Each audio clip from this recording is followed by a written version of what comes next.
Hello everyone, Earl Henderson, Primordial Defense. Thank you for watching. I have another Monday quarterback video for you. I'm going to play this video and talk about things that are going on, a bit explain what's going on, and talk about things that I think that are being done right and are done wrong.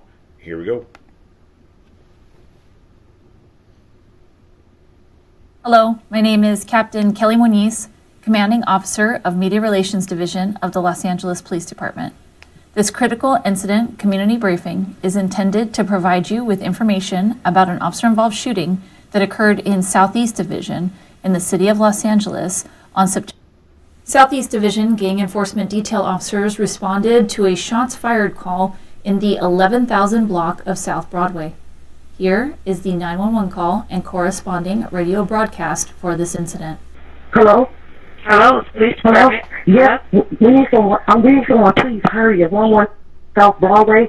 Please, 111. Somebody is shot. They're shooting out front. Please help Hold them. on to the paramedics. Don't hang up. Is somebody here? Oh my God! The police too. Get in here. You want to do my ass? Get in the house. Get in the fucking house. They got guns Hold out on, there. ma'am. Hold on. Don't hang up, ma'am. Hold on. Oh my God. Fire Department Operator 154. What's the address? Yes, my address is 11 South Broadway. Please, there's people running. There's gunshots. Just running the chase in front of our house, 111th and Broadway.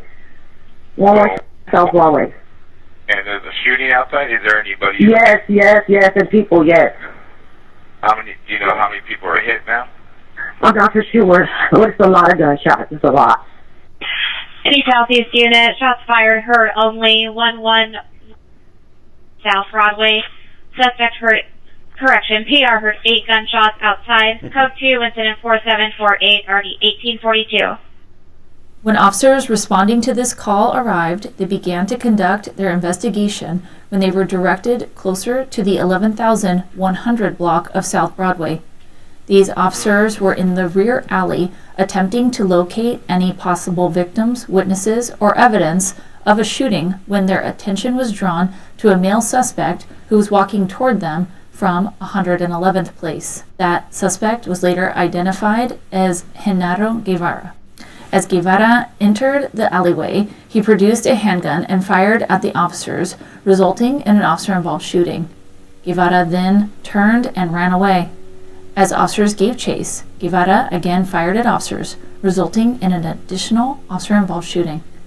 Gevera continued running away, entered the driver's seat of a parked white GMC Yukon, and quickly drove away. The officers immediately requested help, provided Gevera's description, the vehicle's description, and his direction of travel to responding Southeast patrol officers. Responding officers quickly located Gevera's vehicle in the area near Imperial Highway and Olive Street, traveling at a high rate of speed. The responding officers initiated a vehicle pursuit that lasted for several minutes. During the vehicle pursuit, the pursuing officers temporarily lost sight of Gevera's vehicle. However, moments later, an additional Southeast Patrol unit in the area of Avalon and Century Boulevard located Gevera's vehicle still traveling at a high rate of speed and re-engaged in the vehicle pursuit. As the pursuit entered a residential neighborhood, Gevera collided with an unrelated vehicle on 97th Street and Town, which caused the vehicle he was driving to become disabled. Gevera got out of his vehicle and was taken into custody without further incident. After being taken into custody, officers discovered that Gevera had not been struck by gunfire. A portion of this incident was captured on the officer's body-worn video. Body-worn video cameras are used by most officers assigned to field duties. They are worn at chest level and capture a general perspective within line of sight of that angle. The angle of the camera prohibits viewers from seeing audio and video from the previous incidents that is body-worn video from the officers involved in this incident.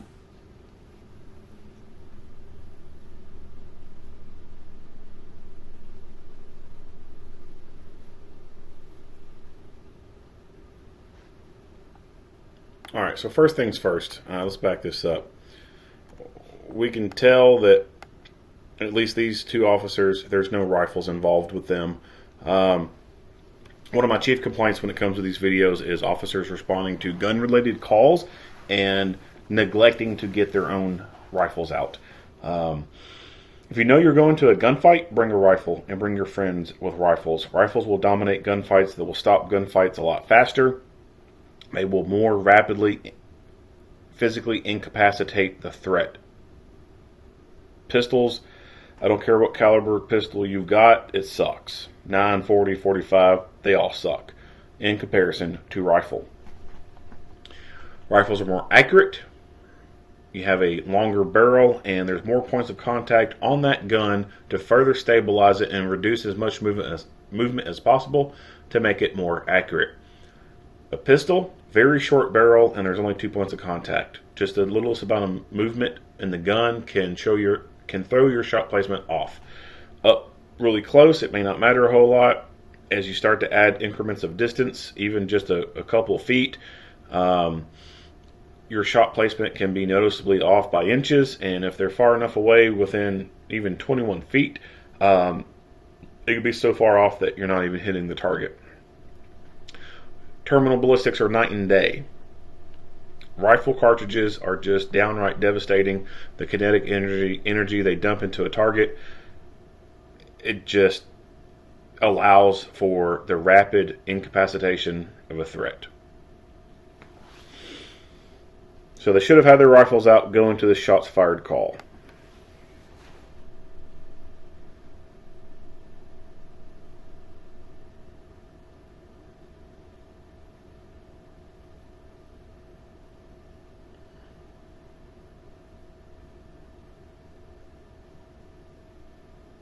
Also, I will say that they should have had their cameras on and recording. Buffer mode is great for things that happen suddenly and rapidly, and then you hit the record button, but sometimes shit happens and you don't have the ability to hit the record button because your mind is in fight or flight, and it's not something that you're thinking about. You're thinking about surviving this encounter where this other person is trying to fucking kill you. So I think the best thing is just go ahead and hit record when you get out on a call. If you end up recording 20 minutes of bullshit, then so be it. You got 20 minutes of bullshit. You can delete that footage later. Doesn't matter. If you don't turn the camera on to record, then you increase the possibility of missing recording potentially exonerating evidence. And it will turn into a gray area, and because there's no definitive information to show one way or another, the other person can say what they want, and there's nothing to prove them otherwise.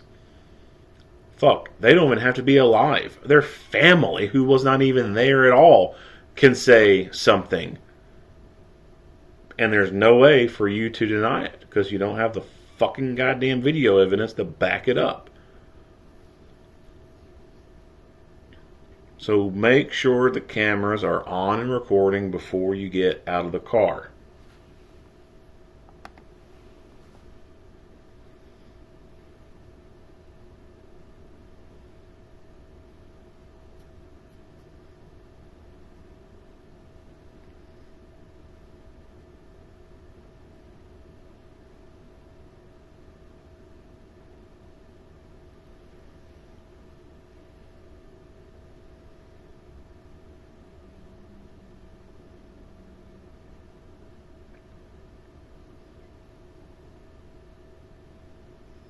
Yeah, not a fucking rifle between any of them.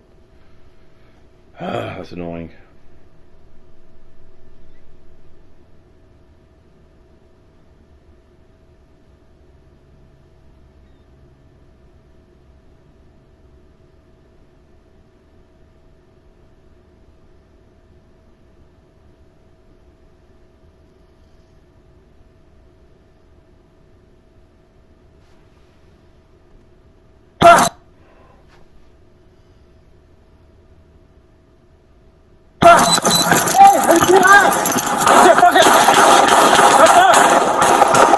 Hey, shoot it at us!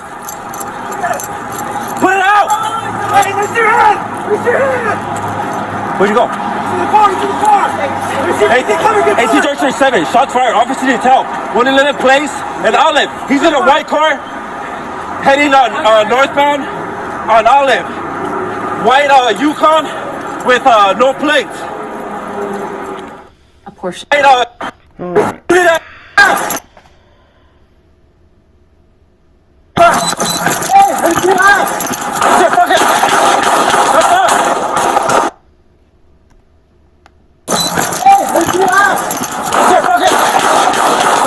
Unfortunately, I see this too often. People needing to go to their gun and they still have an unnecessary item in their support hand, and they try to get a two-handed grip like they've trained to, but that unneeded object is still there and it's impeding their ability to get a good solid two-handed grip on the gun. This essentially makes it to where the person is practically shooting one-handed at this point because you're unable to get a good solid two-handed grip on the gun. This is an ineffective use of the flashlight. The beam is pointing back to him, and it looks like he's probably illuminating his dick. Why does he need to have the light on his dick in a gunfight? I don't know. Maybe it'll scare the other person so bad that they'll surrender. The light needs to be pointed in the other direction to be able to see the target better. So, what could he have done when the guy started rapidly shooting or suddenly shooting? He could have dropped that flashlight out of his hand, gone to his gun, and activated weapon-mounted light. That's the thing to do. At that point, holding a flashlight, a searching light in your hand is not needed at that point. Drop it. Jettison it. Firearms training, in my opinion, should include jettison drills. Jettison drills are where you train and practice to drop unnecessary things out of your hand and then get your gun out and fight. So this could be clipboards, this could be notepads, this could be flashlights, this could be tasers, anything that is unnecessary that you could be holding in your hand on a day-to-day basis. Even an ID, right? So on a fight command, you got clipboard in your hand, automatically drop it, go to gun, fire rounds, reset, do something else. Some of that stuff is easy to, there's extra clipboards laying around all the time. That's no problem. Flashlights, so there should be some, broken flashlights laying around, or flashlights that are surplus, they're not being used anymore because newer models were bought. Take those older flashlights and keep some of them. Paint them blue, wrap tape around them, whatever, and use those for training purposes only. If they still work, still click on, that's cool, that's great, that's even better. But if they don't, oh well, it doesn't matter. It doesn't need to work for a jettison drill. You just drop it out of your fucking hand and go to gun. Keys, there's keys you can get, that don't go to anything anymore. The locks have been replaced or whatever, still got keys for it. Take those keys, spray paint them blue, put them on a key ring, and everyone knows that these are the jettison keys. I think those are good drills to do, to get people in the habit of just dropping shit they don't need in the gunfight to avoid things like this. Hey, shoot it at us! Put it out! Now, he does put the flashlight away, but he doesn't activate his weapon-mounted light. Hey, AC-37, shots fired, officer needs help. 111 place, and Olive, he's in a white car, heading on. So he is talking on the radio, and this is one of my other, I wouldn't say common complaints, but when it comes to NYPD and LAPD, this is a common complaint that I have. They do not like remote microphones on their radios. It's like they are just completely opposed to shoulder mics. Why? I don't know for sure. I have some suspicions. I think it's a passed on tradition thing. And it could be a bit of a budget thing, like they just can't afford the damn things. But whatever the reason, the practice is unacceptable in my opinion. A remote microphone attached to a two-way radio is a necessary piece of life safety equipment when it comes to public safety, especially for law enforcement or security. When you need to be able to use your hands right then and there, you need to be able to use your hands right then and there. And if you have a radio in your hand, that increases the chances that you could drop that radio when you're in a fight and be separated from your radio. You don't want to be separated from your radio. Your radio is your communication line. It is your lifeline. It is how you summon help to come to you. It needs to be affixed to your belt or your vest, whatever, and hard to come out. It should not be easy to remove. It should be just like your gun. Your gun should not be that easy to pop out of the holster. Like, you have to do some stuff to make the damn thing come out. The same should be with your radio. You have to do some shit to get that damn thing to come out of its holder. The remote microphone, clip it to your shoulder, clip it to the front of the uniform, the vest, whatever, and reach up, click, talk, let go. It's that simple. Reach up, click, talk, something suddenly happens, let go, and go to good two-handed grip on the gun. Radio in your hand, talking, boom, something happens, what are you doing? You're either going to keep that thing in your hand and purposely shoot one-handed, or you'll try to marry your hands together and you're basically shooting one-handed at that point anyway, or you're going to drop the damn radio. And that's not what you want. You don't want to drop that radio. Northbound on Olive. White Yukon with... Now, personally, to me, at this point, this guy is a substantial risk to the public. He just shot at the police. He tried to murder them. Yeah, he's a substantial risk. So I 100% believe they would have been justified in using deadly physical force to stop him from escaping. This has Tennessee versus Garner all over it. They would have been 100% justified. And they should have done that. They should have just started lighting that fucking car up. No plates. And then White Yukon with no plates. This guy really thinks he's going to fucking run after him. Like, what the fuck are you thinking? You're not the fucking Terminator T-1000. You're not going to be able to run after this damn car. Like, what the hell, man? A portion of this incident was also captured on the responding officer's digital in-car video. Most marked vehicles assigned to patrol have a camera mount can also be manually activated. The camera goes back 1 minute. Officers that had the vehicle, any idea where the shooter was? Right there. We're going to find out what through Century.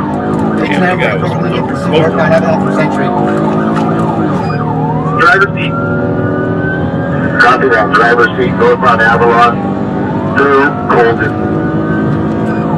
3040 to get my last number through the vehicle. We'll be going westbound 94 from Avalon.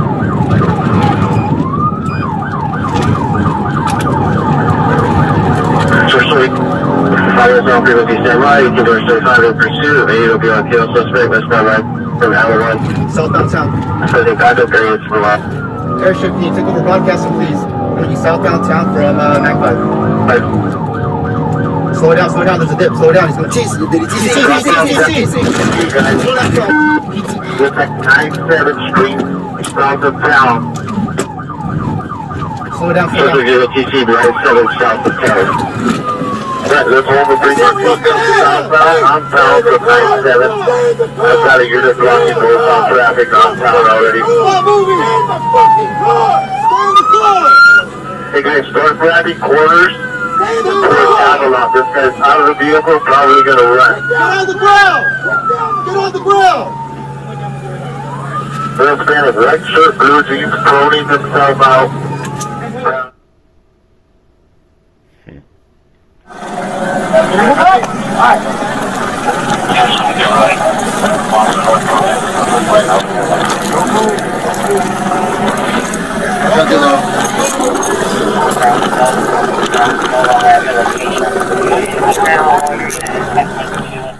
Los Angeles Fire Department paramedics transported Gevera to a local hospital where he was treated for non-life-threatening injuries he sustained during the traffic collision. He was cleared for booking and was subsequently arrested for attempted murder of a police officer. Investigators recovered Gevera's loaded semi-automatic pistol inside his vehicle and booked it as evidence. Additionally, investigators also recovered a revolver and an additional semi-automatic pistol inside the vehicle and booked them as evidence as well. On October 3, 2022, the Los Angeles County District Attorney's Office filed the following charges against Gevera: 1 count of shooting into an inhabited dwelling, 2 counts of attempted murder on a police officer, 6 counts of assault with a deadly weapon using a firearm on a police officer, 1 count of felony evading, 1 count of assault with a deadly weapon with a vehicle, and 3 counts of felon in possession of a firearm. Genaro Gevera is a 36-year-old resident of Los Angeles.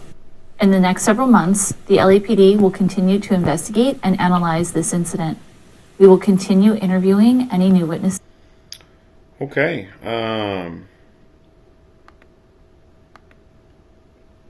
Yeah, I mean, nothing else. Just the very beginning of it was the only thing I got to say anything about.